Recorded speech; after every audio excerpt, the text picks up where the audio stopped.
Your collectible looks dirty, so cleaning it should make it better, right? Not necessarily. One wrong cloth, one household cleaner, or one attempt to restore the original shine could permanently damage an item and possibly destroy part of its value. Today, we're testing what you really know about cleaning collectibles. 10 questions, no hints, no second chances. I'll give you the statement. You decide, fact or fiction. Some of these answers could save your collection. Think fast, trust your instincts, and keep score because this one gets surprisingly difficult. Ready? Let's test your knowledge.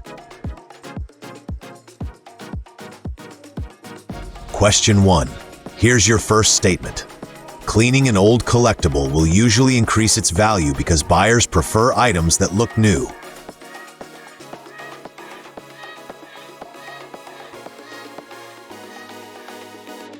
The answer is fiction. This sounds reasonable, but it can be a very expensive mistake. Collectors do not always want an old object to look new.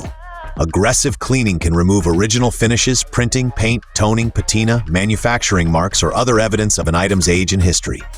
A polished coin, scrubbed antique, or retouched toy may look brighter to an inexperienced owner, but appear altered or damaged to a serious collector. Condition and originality are not the same as cleanliness. In many collecting categories, an untouched item with natural signs of age can be more desirable than one that has been improperly cleaned. The important question is not simply, can this dirt be removed? It is, what could be lost if I remove it?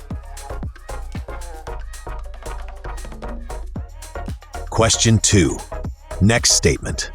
Wearing gloves is always safer than using clean, bare hands when handling any collectible.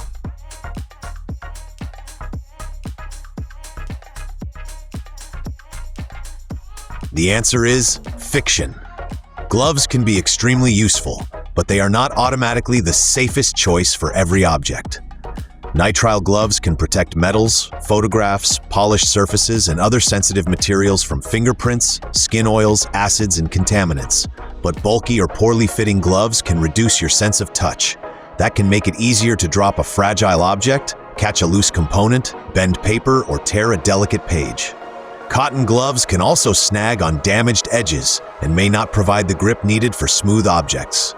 For some paper items and books, carefully washed and completely dry hands may offer better control. The correct handling method depends on the material, condition, surface, and shape of the collectible. So remember, gloves are a tool, not a universal guarantee of safety. Question 3, let's continue. Distilled water is safe for cleaning almost any collectible because it does not contain the minerals found in tap water.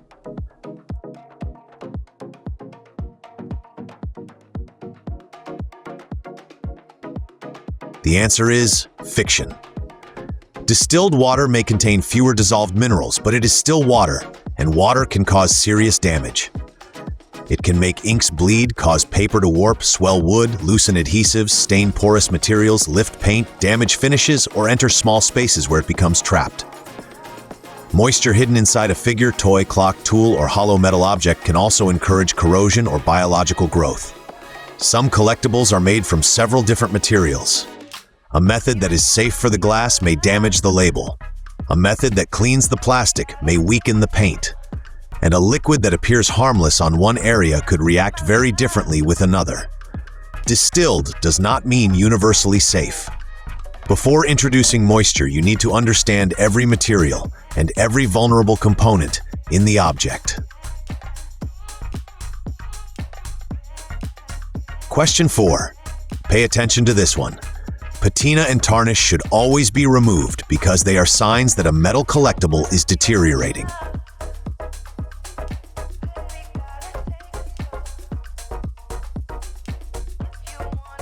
The answer is fiction. Not every darkened or aged surface is unwanted damage. Patina can develop naturally as metal reacts with its environment. Depending on the object, that surface may contribute to its appearance, authenticity, history, and collector appeal. Some stable patinas can even help protect the metal underneath. Aggressive polishing may remove not only the patina, but also microscopic layers of the original metal.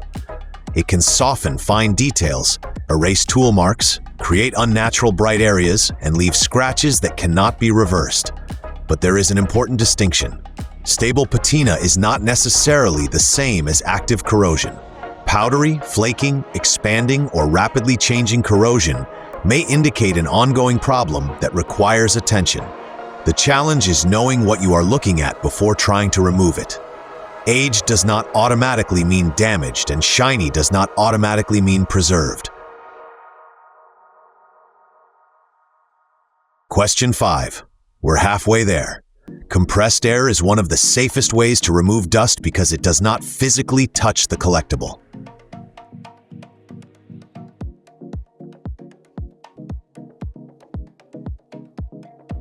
The answer is fiction. No contact does not mean no risk. A powerful stream of air can detach loose paint, damage fragile paper, disturb flaking surfaces, break delicate components, or force dust deeper into cracks and mechanisms. Aerosol dusters may also release extremely cold propellant or leave residue if the container is tilted or used incorrectly. The pressure can move small accessories, labels, flakes, and fragments before you even realize they were loose. For appropriate stable surfaces, a soft brush may provide more control, but even brushing should be done gently and with careful observation. If a surface is cracking, powdery, sticky, flaking, or unstable, stop. The safest cleaning tool is the one suited to that specific material and condition, not simply the one that touches it the least. Question 6. Let's raise the difficulty. Before using a cleaning method, testing it on a small, inconspicuous area can help reveal possible damage.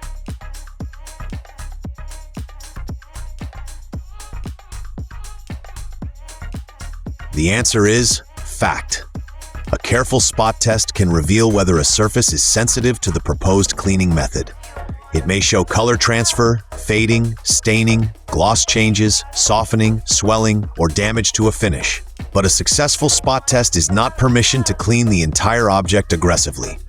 Different parts of the same collectible may contain different paints, coatings, adhesives, repairs, or materials. Damage may also take time to appear.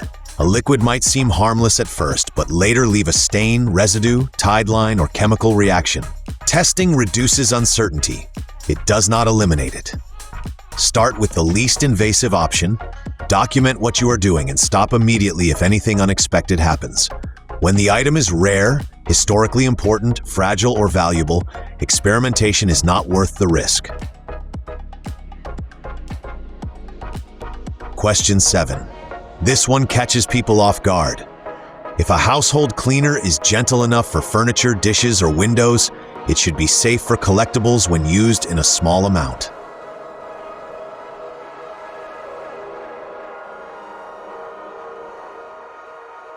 The answer is fiction. Household products are designed for modern household surfaces, not necessarily historic, rare, or chemically unstable materials. They may contain ammonia, acids, alkalis, solvents, fragrances, dyes, oils, abrasives, or other additives. A product could cloud acrylic, soften paint, discolor plastic, attack metal, remove a protective coating, or leave behind a sticky residue that attracts even more dust. Wipes can be especially deceptive because they look convenient and controlled. But their ingredients may remain on the surface after the visible moisture evaporates. And never assume that natural means harmless.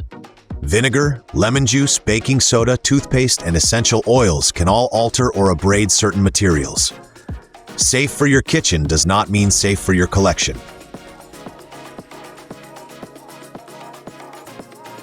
Question 8. Stay focused. If mold on a collectible looks dry and inactive, it is safe to brush it away inside your collection room.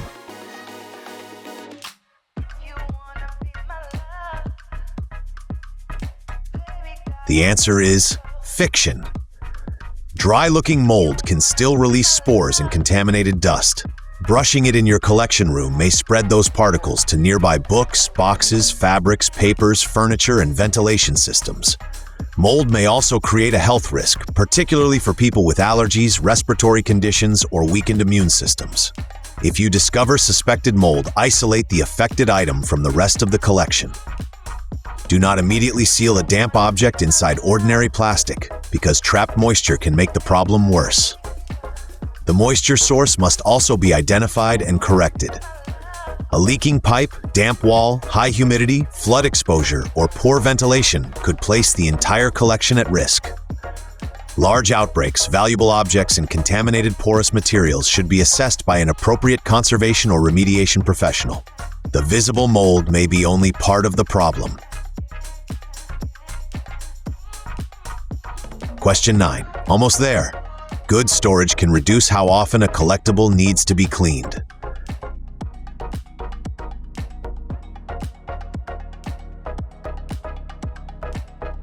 The answer is fact. One of the safest ways to clean a collectible is to prevent it from becoming dirty in the first place. Protective enclosures, appropriate display cases, clean shelving, stable environmental conditions, careful handling, and good housekeeping can dramatically reduce dust and contamination. This matters because every cleaning introduces some level of risk. Even a soft cloth can catch on a fragile edge. Repeated dusting can create microscopic scratches. Moving an object for cleaning increases the possibility of dropping it, and unnecessary handling can transfer oils and contaminants. Prevention is usually safer than repeated intervention. A display case will not eliminate every risk, but it can reduce exposure and make careful maintenance easier. Less dirt means less cleaning, and less cleaning usually means fewer opportunities for accidental damage.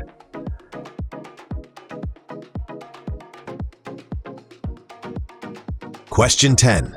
This is the final question, and it's the one that surprises most people.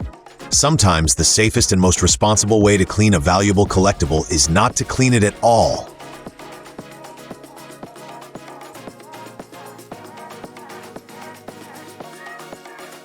The answer is fact. This may sound like neglect, but sometimes restraint is the best form of preservation. Cleaning is not automatically harmless maintenance. It is an intervention, and many forms of cleaning are irreversible. You may remove historical evidence, original material, a rare finish, artist-applied details, natural patina, or residue connected to the item's story. You could also uncover previous repairs, trigger hidden deterioration, or reduce the item's desirability in its specialist market. Before cleaning, ask 4 questions. What exactly is on the surface? Is it actively damaging the object? What original material could be removed? And am I qualified to make that decision? If you do not know the answers, pause. Photograph the object. Document its current condition. Research the material and the expectations within that collecting category. And when the object is particularly valuable, fragile, unusual, or historically important, consult a qualified conservator. The goal is not to make every collectible look new. The goal is to preserve what makes it original. All right, how did you do? Drop your score out of 10 in the comments. And be honest, did one of these answers change how you plan to care for your collection? 8 or more? You understand something many collectors learn only after making an expensive mistake. Less than 8? That may have just saved one of your collectibles. Before you scrub, polish, spray, or soak anything, stop and investigate. Because when cleaning goes wrong, the damage may be permanent. Hit like, subscribe, and share this quiz with another collector. And join us again for the next MPC Fact or Fiction Challenge. Because knowing more is how you protect what matters and how you stay ahead.